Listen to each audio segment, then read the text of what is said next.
नमस्कार साथियों, स्वागत है आपका हमारे YouTube channel only paper practice में। साथियों, जैसा कि मैंने आपसे वादा किया था कि अपने इस चैनल पर हम यहाँ पे जनरल स्टडीज़ के साथ साथ आपको प्रत्येक वो नोटिफिकेशन देते रहेंगे जो आपके एग्ज़ाम से संबंधित होंगे, आपके विज्ञप्ति से संबंधित होंगे। इसी कड़ी में आज एक विज्ञप्ति आई है, वो है एसएससी के द्वारा। आपने थंबनेल में देख लिया होगा, एसएससी के द्वारा एक नया फॉर्म जारी कर दिया गया है। वो है स्टेनोग्राफर का ग्रुप सी और ग्रुप डी एग्जामिनेशन 2024 की विज्ञप्ति जारी कर दी है। इससे पूरी विज्ञप्ति पर हम चर्चा करेंगे। सबसे पहले हम जानेंगे कि यहाँ पे वैकेंसीज कितनी है, हम जानेंगे इस फॉर्म में वैकेंसीज कितनी है, रिजर्वेशन के बारे में जानेंगे। उसके बाद हम यहाँ पे एज लिमिट के बारे में जानेंगे, एजुकेशन क्वालिफिकेशन कितनी होगी इसके बारे में जानेंगे, फीस आपकी क्या रहने वाली है इसके बारे में जानेंगे, फॉर्म कैसे आपने भरना है फॉर्म के बारे में जानेंगे, और इसके साथ साथ आप जानेंगे कि परीक्षा का सिलेबस क्या होगा। सबसे इम्पोर्टेंट आपका जो सिलेबस क्या होगा, परीक्षा का सिलेबस के बारे में हम इस पूरी वीडियो में जानेंगे। कहाँ कहाँ आपका सेंटर होगा, एग्जामिनेशन सेंटर जहाँ आपने परीक्षा देनी है, एग्जामिनेशन सेंटर के बारे में हम लोग बात करेंगे। तो डिटेल से जानेंगे इस फॉर्म को, आपके लिए बहुत महत्वपूर्ण है और इसमें वैकेंसी बहुत ही ज़्यादा है ना, वैकेंसी बहुत ज़्यादा है। तो चलिए साथियों शुरू करते हैं। आप जान रहे होंगे कि स्टेनोग्राफर का ये फॉर्म है, इसमें वैकेंसीज है 2006, बहुत ज़्यादा वैकेंसी है स्टेनोग्राफर का। इससे पहले मैंने दो चार दिन पहले एक उत्तराखंड में आई थी और वो था अपर निजी सचिव का। उत्तराखंड में कौन सा था? अपर निजी सचिव का। और उसमें भी क्या मांगा गया था? आई बात समझ में? स्टेनोग्राफी मांगी थी कि अगर आपका आशुलिपिक है तभी जाके आप उस फॉर्म को क्लियर कर पाएंगे। फॉर्म तो भर सकते हैं, आई बात समझ में? तो इसमें भी यही चीज़ है आपका कि आप फॉर्म तो भर सकते हैं, लेकिन अगर आपको स्टेनोग्राफी आती है, ग्राफर आता है स्टेनोग्राफी, तो इसमें भी आपका यही चीज़ है। अगर आपको स्टेनोग्राफी आती है, या जो जिसे हम हिंदी में क्या कहते हैं, आशुलिपि, ठीक है, तो आशुलिपि अगर आपको आती है तभी जाके आप इस फॉर्म को क्लियर कर सकते हैं, यहाँ पे इस एग्ज़ाम में पास हो सकते हैं, तभी जाके आपकी नौकरी लगेगी। तो साथियों चले शुरू करते हैं। इस फॉर्म वैकेंसी मैंने आपको बता दी है। फॉर्म पहले देख लेते हैं साथियों कि यहाँ पे फॉर्म भरने की आपकी डेट स्टार्ट हो गई है। आज कितनी तारीख हो गई? फॉर्म कब से भर सकते हैं आप? 27/8 नहीं, सबमिशन ऑनलाइन। साथियों आप फॉर्म भर सकते हैं 26/7/2024 से, यानी कि आज से ही आपके ऑनलाइन आवेदन शुरू हो चुके हैं। लास्ट डेट है फॉर्म भरने की 17/8/2024, ठीक है, अगले महीने 17 तारीख को आपकी इस फॉर्म की लास्ट डेट है ना। आगे देखेंगे कि यहाँ पे ऑनलाइन पेमेंट आप 18/8/2024 तक ऑनलाइन पेमेंट आप लोग जारी कर सकते हैं, ऑनलाइन पेमेंट आप लोग जमा कर सकते हैं। साथ ही इसमें एक और सुविधा दे रखी है आपको कि आप ऑनलाइन फॉर्म में, अगर आपके फॉर्म में कोई त्रुटि हो जाती है, कुछ गलती हो जाती है फॉर्म भरते समय, तो फिर आप इसमें सुधार कर सकते हैं और सुधार का मौका मिलेगा आपको 27/8/2024 से 28/8/2024 तक, ठीक है। तो ये था आपका मोटा मोटा डिटेल। चलिए आगे जानते हैं क्या क्या है इसमें। सबसे पहले जानेंगे वैकेंसीज। वैकेंसी कितनी है साथियों? इसमें वैकेंसी है 2006, बहुत ज़्यादा वैकेंसी है। और ध्यान रखें ये 2006 वैकेंसी और बढ़ेगी। इसमें क्या होता है, कई बार आपने एसएससी जीडी में भी देखा होगा वैकेंसी बढ़ती है, तो इसमें भी पूरी संभावना है कि और वैकेंसी ऐड हो सकती है। आगे चलते हैं रिजर्वेशन के लिए। रिजर्वेशन के लिए आप देख रहे होंगे जो हमारे दिव्यांग लोग हैं, जो हमारे दिव्यांगजन हैं, तो उनके लिए ये रिजर्वेशन के बारे में बता रखा है ना, कि क्या क्या वहाँ पे कैटेगरी होनी चाहिए।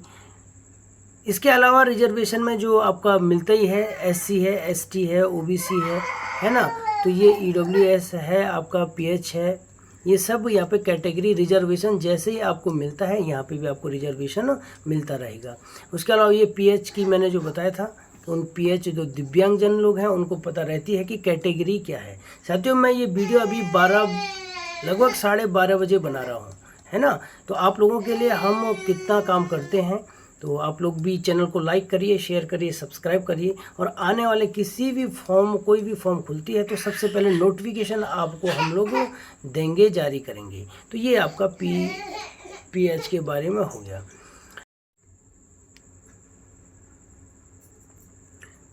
साथियों आगे देखते हैं हम क्या है इसमें आप एज लिमिट देखते हैं। एज लिमिट देखेंगे कि क्या क्या एज है इसमें।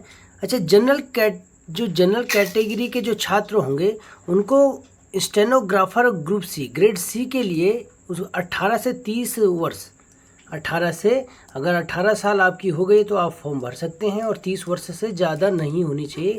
ये जनरल कैटेगरी के लिए है।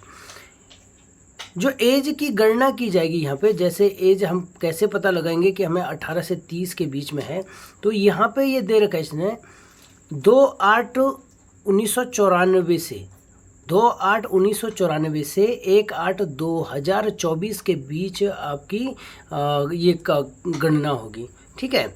और जो 1/8/2006 ये आपका लास्ट है। ऐसा नहीं है कि इसके बाद जिनका जन्म हुआ होगा 1/8/2006 से, तो उनको 18 वर्ष पूरे नहीं हो रहे होंगे। आई बात समझ में। और जो 2/8/1994 से पहले के जिनका जन्म हुआ होगा, तो 1/8/2024 तक अगर काउंट करेंगे तो 30 साल से प्लस इनकी एज निकल जाएगी। तो 2/8/1994 से 1/8/2024 के बीच में आपको 30 साल से ज़्यादा नहीं होनी चाहिए, है ना, 30 आपकी, और कम से कम आपकी उम्र होनी चाहिए 18 वर्ष। ये तो रहा जो जनरल कैटेगरी के जो छात्र होंगे। उसके बाद जो ST, SC, OBC, PWD, ये क्या है PWD यानी जो ये हमारा फिजिकल हैंडीकैप है, OBC, ये इनके लिए रिलैक्सेशन मिलता है किसमें, एज में। तो इसमें आप 30 में +5 जोड़िए तो ये ST, SC के लिए होगा। OBC के लिए 3 साल की छूट मिल रही, यानी 33 साल OBC के लिए होगा, है ना। तो उसी प्रकार ये 10, 13, 15 ये इसमें क्या है, एज में क्या है, छूट दी गई है। चलिए अब आगे देखते हैं क्या है इसमें।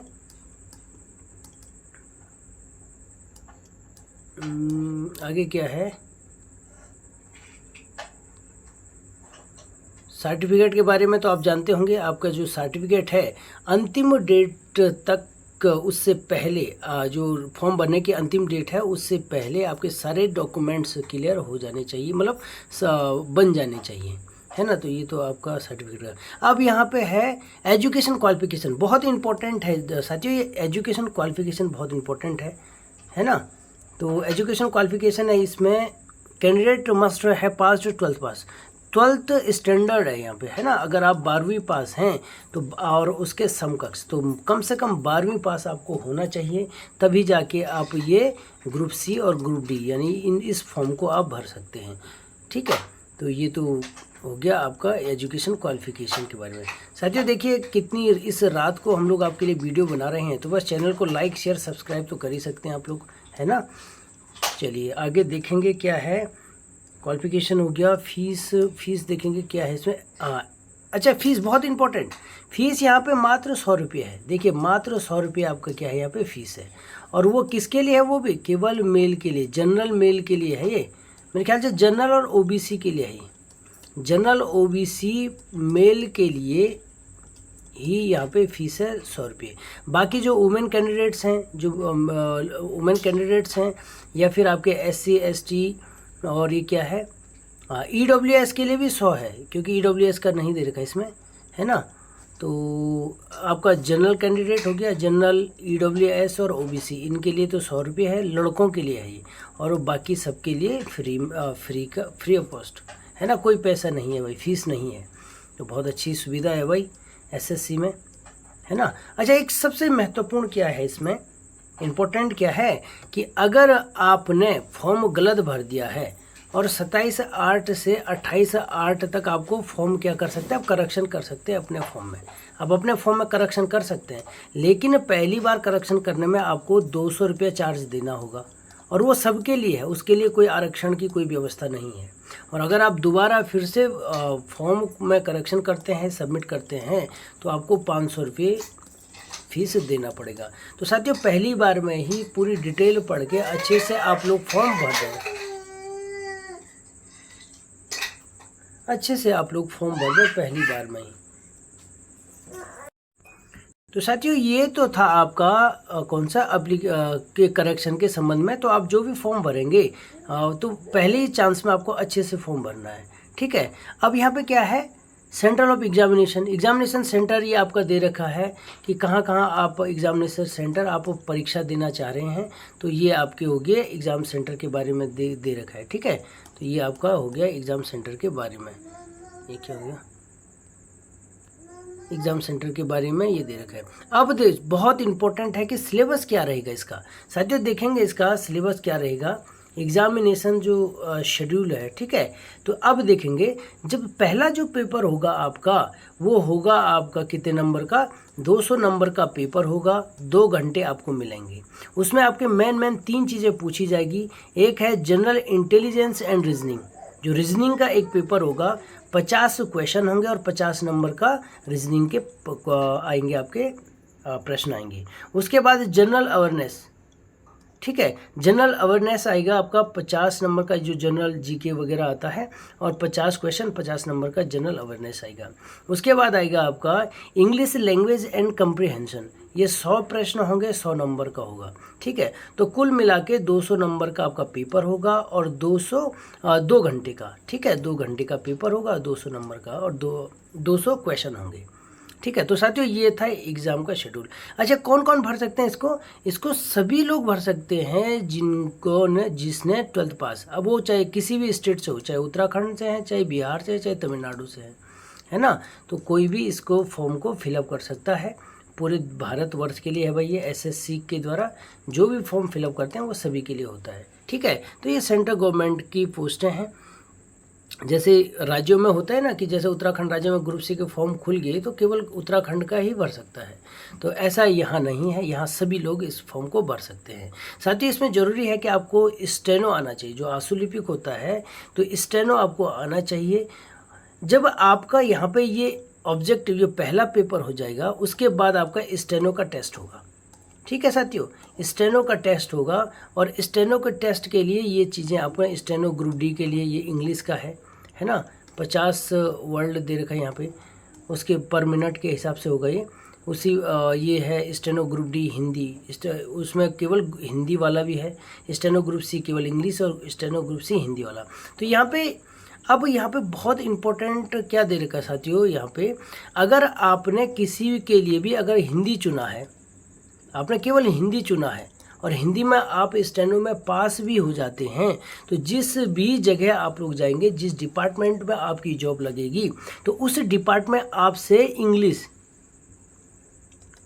इंग्लिश का स्टेनो भी आपको आना चाहिए, वरना जिस भी डिपार्टमेंट में आप जाओगे तो वहाँ पे आपकी नौकरी को खतरा हो सकता है। क्योंकि इसमें साफ साफ लिखा हुआ है कि अगर आप हिंदी से पास होते हैं तो आपको इंग्लिश का स्टेनो भी आना चाहिए। हालांकि पेपर होगा नहीं होगा इसका, लेकिन आपको स्टेनो आना चाहिए। जहाँ आपकी पोस्टिंग होगी तो वहाँ फिर आपको प्रॉब्लम आ सकती है। तो हिंदी इंग्लिश दोनों स्टेनो मेरे हिसाब से यहाँ पे आनी चाहिए। बाकी क्वालिफाई के लिए आपका इंग्लिश स्टेनो आता है तो इंग्लिश स्टेनो क्वालिफाई करना है ना, स्टेनो ग्रुप सी के लिए, लेकिन हिंदी भी आपको आनी चाहिए। तो यानी हिंदी प्लस इंग्लिश दोनों स्टेनो आपके लिए बहुत ज़रूरी है, ठीक है साथियों। यही था। एक चीज़ और बता दें कि आयोग की एक नई वेबसाइट है, नई वेबसाइट जो अभी जिसमें हमने फॉर्म देखा था, है ना, इसमें फॉर्म भरने का। तो पुरानी आपको सबसे पहले फॉर्म भरने से पहले OTR जनरेट करना पड़ेगा। सबसे पहले आपको OTR जनरेट करना पड़ेगा, ठीक है। और नई वेबसाइट कौन सी है इसकी, SSC नई वेबसाइट कौन सी है इसकी। अब साथियों जो ये फॉर्म के बारे में मैं आपको बता रहा था, आप ये फॉर्म कहाँ से भर सकते हैं, ठीक है। तो आप ये फॉर्म भर सकते हैं, जैसे पुरानी वेबसाइट थी SSC की, ssc.nic.in, तो ये पुरानी वेबसाइट है। तो इस वेबसाइट से आप फॉर्म नहीं भरेंगे। जो नई वेबसाइट है SSC की, ssc.gov.in, ठीक है, SSC .gov.in पर जाकर आप सबसे पहले OTR जनरेट करिए और उसके बाद अपना फॉर्म इत्मीनान से फॉर्म भरिए, है ना। तो आप सबके लिए अग्रिम शुभकामनाएं हैं हमारी तरफ से। बस चैनल को लाइक करिए, शेयर करिए, सब्सक्राइब करिए, और कोई भी विज्ञप्ति आती है, किसी भी स्टेट की हो या सेंट्रल गवर्नमेंट की कोई भी विज्ञप्ति आती है, तो सबसे पहले हम अपने इस चैनल पे अपलोड करते हैं और आपको थंबनेल में बता देंगे कि ये फॉर्म किसके लिए, किस स्टेट के लिए या सभी स्टेट के लिए ये फॉर्म भर सकते हैं, वो आपको थंबनेल में ही हम लोग बता देंगे। तो फिलहाल ये फॉर्म सबके लिए है। तो बस चैनल को लाइक करिए, शेयर करिए, सब्सक्राइब करिए। आप सबका बहुत बहुत धन्यवाद। नमस्कार।